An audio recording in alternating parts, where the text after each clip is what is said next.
Is it advisable to take supplement like vitamin B12 etcetera, ठीक है ना, vitamin tablet supplements ये लेना चाहिए कि नहीं, लें तो क्या लें, या अगर इस तरह के डाइट हम लेंगे तो कैल्शियम कहाँ से आएगा, प्रोटीन कहाँ से मिलेगा। ऐसे सवाल तीनों दिनों में यूं ही आपने कई बार पूछे, तो अब इस उदाहरण के थ्रू मैं उसका जवाब देता हूँ। जवाब के लिए, जैसे कई बार लोग बोलते हैं कि डेयरी प्रोडक्ट नहीं लेंगे तो कैल्शियम कहाँ से मिलेगा, और अगर हम गेहूं नहीं लेंगे तो कार्ब कहाँ से मिलेगा, प्रोटीन कहाँ से आएगा, ये अक्सर आपकी चिंताएं हैं। जैसे आपने लिखा है विटामिन B12 कहाँ से मिलेगा, ये आपकी चिंताएं हैं। तो इसको हमें क्लियरली समझना होगा। समझने के लिए अब मान लीजिए कैल्शियम कहाँ से मिलेगा, दूध में तो बहुत कैल्शियम होता है, इतना कैल्शियम कहाँ से मिलेगा। दुनिया में सबसे ज़्यादा कैल्शियम किस चीज़ में है, नाखून में है, ये कैल्शियम है आपका। तो सबसे ज़्यादा कैल्शियम चाहिए आपको, ये नाखून है। अगली बार जब नाखून काटेंगे तो उसको पाउडर बना के घोल के पानी के साथ पी जाए, कैल्शियम मिल गया। कैल्शियम चाहिए, कैल्शियम है, उसको फेंकिए मत, इकट्ठा करते रहिए। लेकिन ये नाखून वाला कैल्शियम किसी को नहीं चाहिए, ना जानवरों को ना हमें। क्यों नहीं चाहिए, वेरी वेरी इंपॉर्टेंट। कैल्शियम तो है but it is not in absorbable form, not in digestible form. मतलब वो पेट तक तो पहुंच जाएगा लेकिन वो टॉक्सिक बन जाएगा, वो इकट्ठा कहीं हो जाएगा, वो आपके बीमारी का कारण बन जाएगा। तो कोई जानवर या ह्यूमन नहीं लेता उसको। अगर आपको प्रोटीन चाहिए, हाई प्रोटीन डाइट, ऐसा कई लोग बोलते हैं मैं तो जिम जाता हूँ, हाई प्रोटीन डाइट चाहिए। दुनिया में सबसे ज़्यादा प्रोटीन ये बालों में है, ये प्रोटीन है पूरा 100% प्रोटीन। तो अगली बार जब बाल काटेंगे तो बोले इकट्ठा करके लाओ भाई, उसका नूडल बना लिया, खा लिया उसको। लेकिन ये भी नहीं करते क्योंकि वही वाली बात है, it is not in absorbable form, it is in a toxic form. Absorb होगा नहीं, बॉडी में कहीं इकट्ठा हो जाएगा, आपके लिए तंग करेगा, आपको बीमार करेगा, तो नहीं लेते। तो कोई भी चीज़ का हाईएस्ट कि मुझे ऐसा कुछ चाहिए जिसमें सबसे ज़्यादा कैल्शियम हो, सबसे ज़्यादा प्रोटीन हो, ये डेफिनेशन होना ही नहीं चाहिए। सबसे ज़्यादा कैल्शियम हो लेकिन एब्जॉर्बेबल फॉर्म में हो।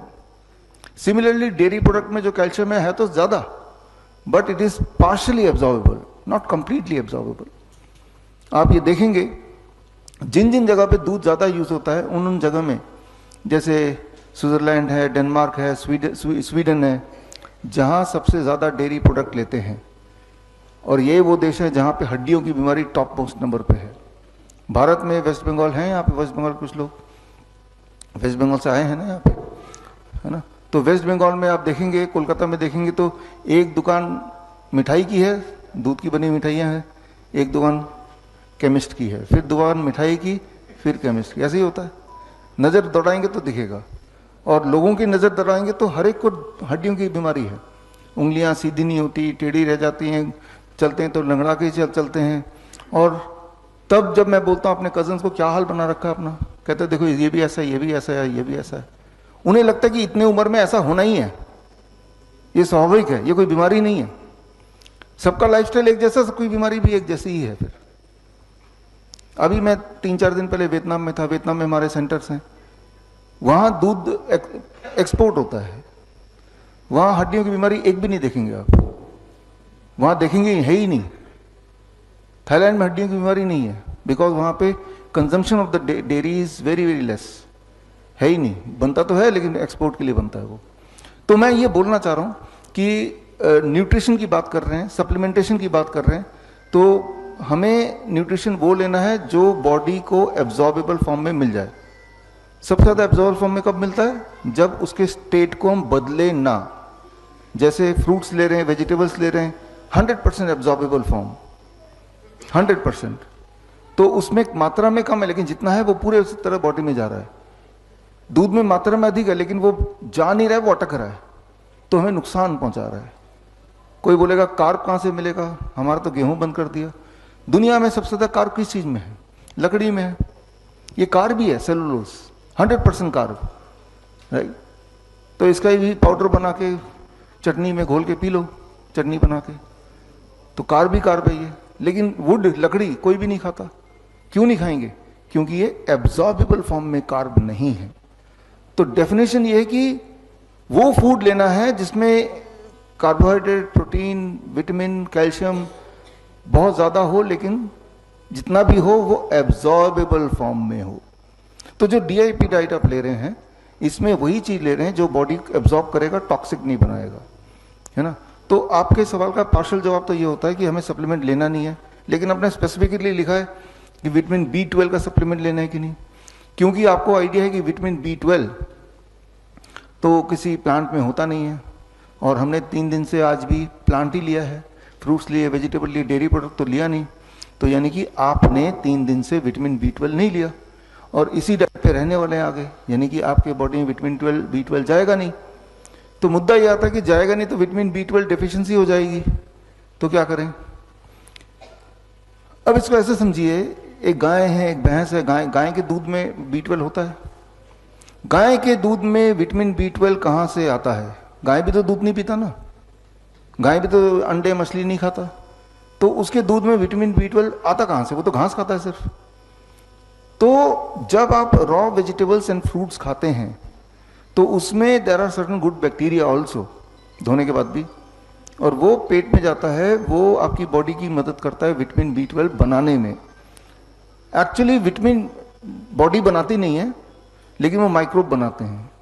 इसीलिए अभी जो डिबेट चल रहा है कि विटामिन B12 को विटामिन B12 ना बोल के हार्मोन 12 बोलेंगे, क्योंकि विटामिन का मतलब ये है कि बॉडी नहीं बना सकती। लेकिन अगर हम सोचें कि मान लो एक बकरी है, उसके दूध में भी विटामिन B12 मिलेगा ना, तो बकरी तो सिर्फ पत्ते खाती है, तो पत्ते में तो विटामिन B12 है ही नहीं, तो दूध में कहां से आ गया?